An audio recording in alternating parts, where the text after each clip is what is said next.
Today we'll take a look at 10 of the most powerful, resilient, and formidable countries in the world. And number 10 on our list, the Philippines, basically the land of resistance and revolts. These guys have been fighting invaders since before it was even cool, way back to the early days in their tussle with the Spanish, which involved more insurrections, mutinies, and outright revolts than a rebellion in a dystopian YA novel. It was called the Spanish-Moro conflict, and it lasted for several hundred years. Yeah, several hundred years. Fast forward to around the turn of the 20th century, and the Philippines is gifted to us, the Americans, after we won the Spanish-American War. More on us later. I don't know if it was several centuries of occupation and war with Spain, or just that they were tired of people messing with their vibe, but the Philippines was like, hell no, and declared war on the US. Ballsy. Didn't exactly work out for them right away. The Filipinos finally gained their independence in 1946, after literally centuries of fighting for it. So even though the armed forces of the Philippines may not be the buffest or the strongest, their people have a resistance level that's off the charts.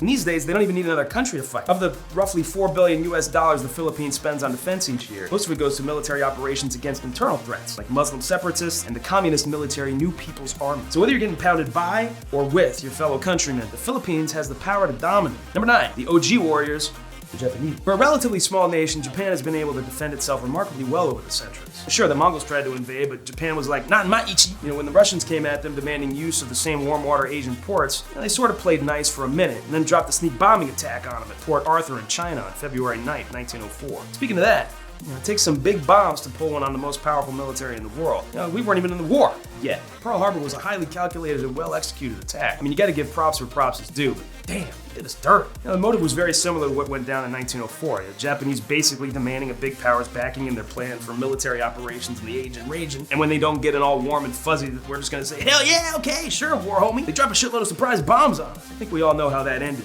Teddy Roosevelt may have said, walk softly, carry a big stick, but his cousin Frankie D was like, drop bombs? No, we'll just drop bigger bombs. Much bigger bombs. But enough about how the US fucked them up. Again, later. After they got their spanking in World War II, Japan went on to become one of the most technologically advanced countries, boosting their military spending by $40 billion, and building up what would eventually become the 4th largest military in the world, according to Business Insider. And considering that Japan is the 62nd largest country by landmass, I'd say they take the prize for hitting above their weight class. Number 8 on our list of tough countries is Israel, where every single citizen is voluntold to enjoy the luxuries of time in the military. And you don't want to mess with them. Trust me, since mandatory military service began in 1949, Israel's maintained a military body consisting of virtually every military-age male and female in the country. And with 1.5 million highly trained reserve troops capable of defending their land against invaders at any point in time, Israel is always ready to throw hands with anyone that dares step foot on their turf. They barely lost any wars, and they've been at it for almost 70 years. Now, that's some serious street cred right there. And not to get biblical, but Israel's people have had to fight off enemies since long before Israel was even recognized as an official nation in 1948. And since becoming a nation, setting up the Israeli Defense Force, IDF, they haven't had much downtime. In the past 70 years has been like a Street Fighter video game marathon of military operations. 1949, War of Independence. 1956, Sinai War. 1967, Six-Day War. 1970, War of Attrition. 1973, Yom Kippur War. 1978, Operation Lip. 1985, First Lebanon War. 1993, First Intifada. 2005, Second Intifada. 2006, Second Lebanon War. 2009, Operation Cast Lead. 2012, Operation Pillar of Defense. 2014, Operation Protective Edge. 2021, Israel-Palestine Crisis. That was just 2021. But as you can see, Israel has had to throw down with most of the Arab world pretty much non-stop for the past 3/4 of a century. And they've held their own. I told you didn't want to mess with them. Moving on. Number 7 on our list is Finland. Finland? Okay.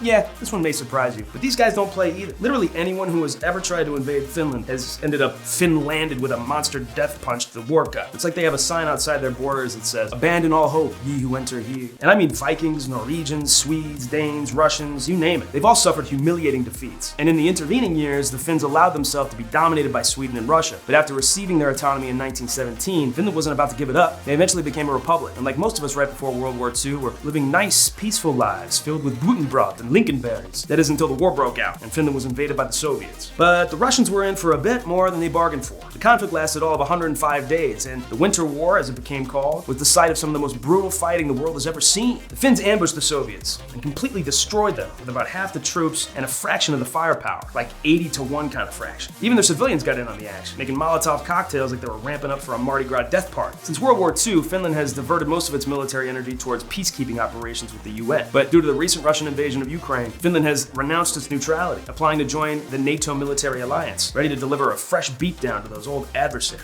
Watch out now. Number 6, Vietnam. And this one makes sense. Just the word Vietnam has heavy connotations around war for many Americans. But the Vietnamese have been sharpening their war swords since well before the Vietnam War. And even the mighty Mongol hordes were no match for Vietnam's 13th century military might. After 100 of their ships were sunk and their army was harassed all the way back to China, the Mongols begrudgingly accepted defeat. And although I love what it did for Vietnamese cuisine, France's 30-year-long attempt at occupation never materialized into anything other than the baguette, my delicious banh mi sandwich. And when France dropped the bread and ran, complicated things for Vietnam, splitting the country into North and South. Enter America.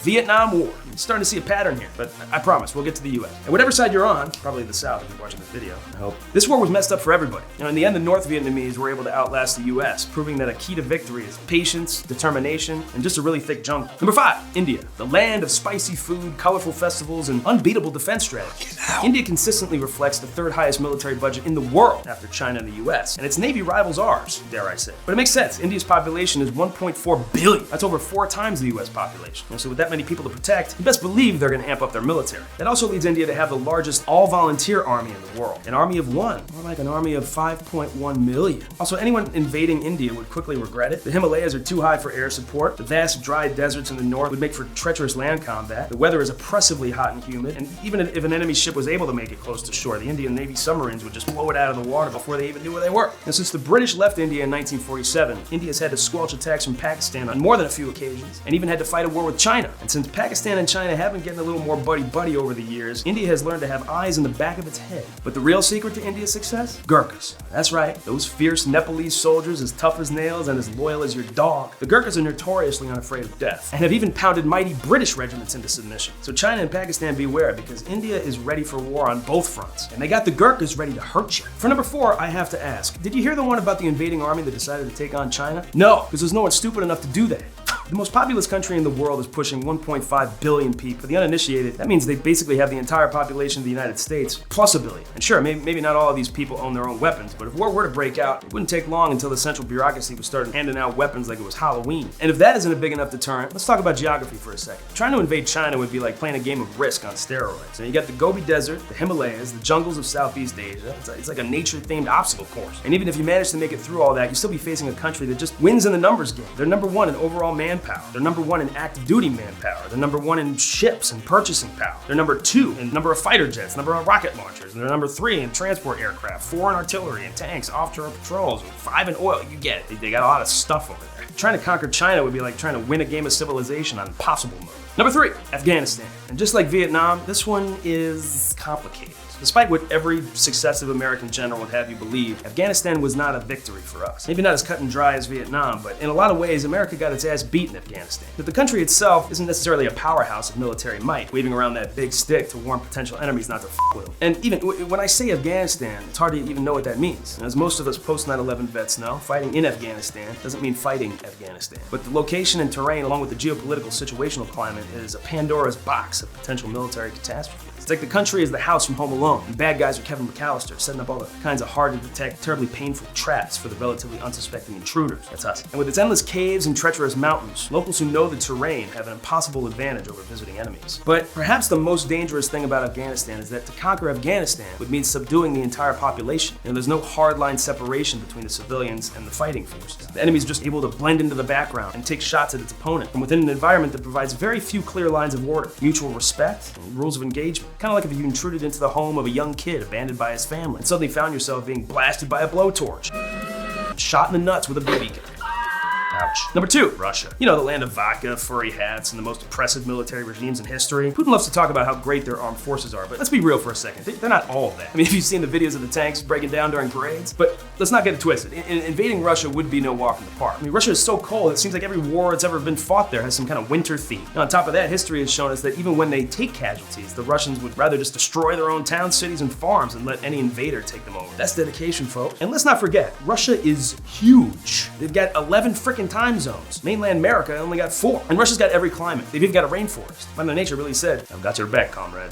Thanks, Mother Nature. But the real danger in Russia lies with the people. The deadliest fighting in the history of human warfare took place in Stalingrad, and the Russians won. So unless you want to face off against a nation of hardy people who wrestle bears for fun, let's just let those dudes do whatever weird stuff they do over there. All right, number 1 on our list, America. Duh. And you may have guessed we were going to be number 1 when we were mentioning like every other country's military history. But all jokes aside, can you imagine the United States getting invaded today? And I mean like really really invade. Real troops, real tanks, real uniforms. I mean, the Japanese were the last to make a partial attempt, and we hit them back so hard we almost destroyed their entire country. It's time to die. And when it comes to weapons supply, can anyone argue that the US has the whole world beat? I mean, we're like an Oprah giveaway show, but instead of cars, you get guns. You get a gun. You get a gun. Everybody gets a gun! We make and carry so much firepower, even our enemies are wielding American-made guns. But even besides the unmatched mega might of the US military, I bet most invaders wouldn't even last against our civilian population. I mean, have you been to Detroit, Baltimore, or Pittsburgh recently? Those folks don't play. So, to any potential enemies out there listening into this YouTube transmission, I'm looking at you, Russia. Just be cool, because if you drop bombs, we'll make you glow in the dark. If you disrupt supply lines, we'll destroy your entire economy. And if you mess with our allies, we'll have a local fleet of naval warfire at your front porch faster than Domino's Pizza. It's not DiGiorno, it's diplomacy, bitch. So there you have it. 10 countries that definitely should not be on anyone's fuckwit list. Make sure to hit us up in the comments with your picks for deadliest countries. And give us a like and subscribe. Maybe I'll send you this dope t-shirt. Until next time, thanks for watching Rank and File. It's time to die.